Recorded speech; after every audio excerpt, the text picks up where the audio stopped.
kunci rezeki adalah pada ibu bapa. Ibu bapa. Ibu bapa kan. Sebab kadang-kadang kita sebagai seorang anak, jadi bila doktor sebut, doktor call setiap hari tu, ada seorang hamba Allah yang saya kenal pun sama juga. Dan bukan saja setiap hari, kadang-kadang sehari tu 2-3 kali. Dan dia cerita every single detail yang dia buat. Makan apa, jumpa siapa kan. Sebab kadang-kadang usaha saya adalah saya akan hantar update gambar bagaimana kan. Sebab kadang-kadang kita rasa benda yang kita buat tu, kita nak minta doa mak tu untuk kita. Tapi sebenarnya benda yang paling mahal seorang anak boleh bagi pada seorang ibu adalah attention. Betul. Itu yang paling susah tau. Kita nak bagi tahu kat mak kita buat apa, kita rasa macam kita je assume, macam kita rasa macam takut dia risau ke, takut dia complicated dengan kita punya masalah. Tapi sebenarnya bila kita bagi tahu tu, hati seorang ibu dia sangat appreciate, dia sangat happy bila anak dia update kan. Betul. Tapi nak buat tu, ya Allah, kadang-kadang kan, yelah syaitan ke apa tak tahulah kan. Tapi kita rasa macam tak sempat lah, alasan macam-macam lah. Tapi doktor still call sampai sekarang.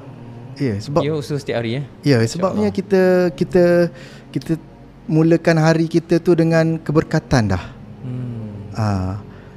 Sebab kita tahu, walaupun kadang-kadang benda yang kita ceritakan mungkin dia pun tak faham. Ya, betul. Dia pun tak faham apa benda pasal bisnes kita, cerita pasal cerita je lah kan. Cerita je. Dia faham ke tak faham ke. Jadi itu adalah sebab apa? Sebab bagi saya sendirilah, kita tidak dapat cari ganti. Kita dapat cari ganti. Kita sehebat mana pun Cina dapat duplicate copy mesin ke apa ke semua. Sebab tu orang kata dekat Cina ni semua benda jual kecuali mak ayah.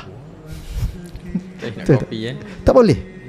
Kalau dia adalah the only one, mak kita, the only one, ayah kita, dan meniti usia-usia saki-baki yang kita tidak tahu bila dia akan pergi.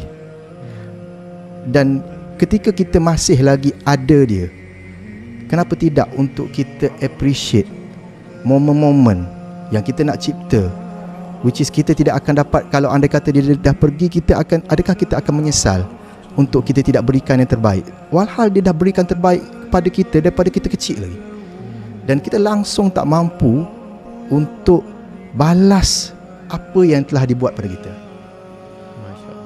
This the feeling bila kita sendiri ada anak sendiri, dan kita sayang dan tantang anak tu bagai minyak yang penuh, dan kita unconditional love, kita cinta dan sayang dia tanpa syarat.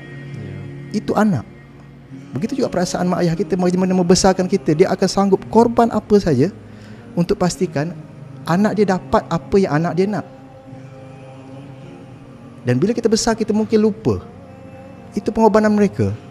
Walaupun apa saja background dia, apa pun saja, mungkin dia berdosa dengan kita, mungkin ada perkara yang kita buat terguris hati dengan dia, tetapi dia adalah ibu dan ayah yang telah melahirkan kita.